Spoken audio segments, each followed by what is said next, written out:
One day I was just really frustrated and I was like, yeah, I wish we could all just really work together like we did when we were in the Sandbox. In kindergarten, you don't know what race anybody is, you don't know what gender anybody is. You go in the Sandbox, they have a shovel, you go get the water. The most collaborative years of my life were in kindergarten. I want to create a place that feels like that.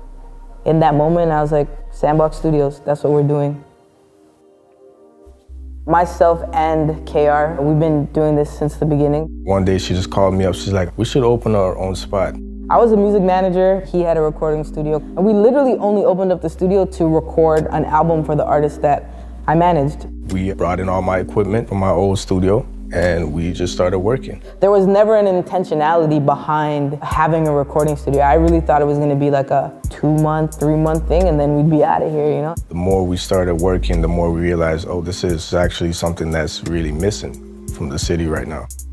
Toronto is different from other cities mainly because of how diverse we are. It's just so many different cultures that we can pull influences from. Toronto is the youngest city in North America. We are a little bit late to the game. We don't really have a Canadian urban music infrastructure, and that is really what we're trying to build here. This is our first studio room that we finished. This is like our cyclorama space. This is a really important space for us because this is like where we do all like the community events. Every single artist I've ever talked to, their best record, if you ask them like where they thought about it, they're like, I thought about it at home. And so it's like, how do we make sure we create a place where people feel at home? They're able to be here and be vulnerable and get the best performances on their records. That's really the main thing.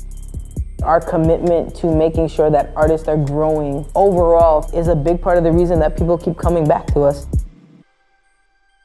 My goal every day is to work with the everyday up-and-coming artists that don't feel they have what it takes to get a record that's comparable to some of the industry artists. My job is to help them learn the techniques and grow their confidence. We just want people to feel comfortable being themselves here. I just want to really protect and the introductory experience of an artist coming into music.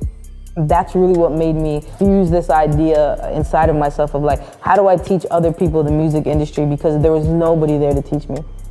In Jamaica, there's a saying, it's wiliko but witalawa, and the idea of that is like, it doesn't matter how small you are, like you can defeat anything, you can overcome anything.